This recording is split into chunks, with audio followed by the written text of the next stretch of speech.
सर्वसामान्यांच्या हक्काचा आवाज जागर जनस्थान। विघ्नहर्ता गणपती विसर्जन सोहळा अवघ्या काही तासांवर येऊन ठेपला असून विसर्जनाच्या मिरवणूक मार्गावर जिल्हा प्रशासनाने तयारी पूर्ण केल्याचा दावा केला होता। मात्र धुळे शहरातील रस्त्यांवरील खड्डे अजूनही बुजवण्यात आलेले नाहीयेत। विसर्जन मिरवणुकीच्या मुख्य मार्गावर मोठ्या प्रमाणावर खड्डे पडले असून नागरिकांना धोकेदायक पद्धतीने वाहतूक करावी लागत आहे। धुळे शहरातील मनोहर चित्र मंदिराजवळ असलेल्या रस्त्यांवर मोठमोठे खड्डे पडले असून या खड्ड्यांविरोधात आज महानगर हक्क संघर्ष समितीच्या वतीने अनोखे आंदोलन करण्यात आले। आज आम्ही गणेश विसर्जनाच्या मिरवणुकीच्या पार्श्वभूमीवर महापालिकेच्या विरोधामध्ये आंदोलन केले।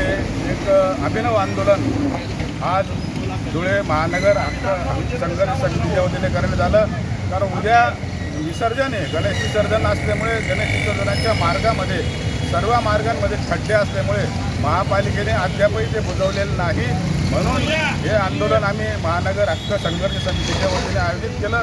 हे जे आंदोलन आहे संजय बगदे आमचे यांच्या अभिनव आंदोलन आहे, त्यांच्या संकल्पनेतून आज आम्ही साकार केलं। एक प्रतिकात्मक गणेश आम्ही या ठिकाणी उभा केलेले आहेत की त्यांना त्या गणेशाला उद्या कशी अडचण होणार आहे विसर्जनाच्या मिरवणुकीमध्ये हे दाखवण्यासाठी आणि हे महापालिकेने खड्डे त्वरित बुजावे यासाठी हे आजचं महानगर संघर्ष समितीच्या वतीने आंदोलन होतं। महापालिका प्रशासनाला विनंती आहे, कारण यावर्षी मोठ्या मोठ्या मूर्त्या धुळे शहरामध्ये गणेश मंडळांनी बसवलेले आहे आणि हे जर खड्डे नाही बुजवले आणि जर ते एखाद्या मूर्तीच्या खड्ड्यांमध्ये बॅलन्स जाऊन काही दुर्घटना घडली तर याला सर्वस्वी जबाबदार धुळे महानगरपालिका असेल।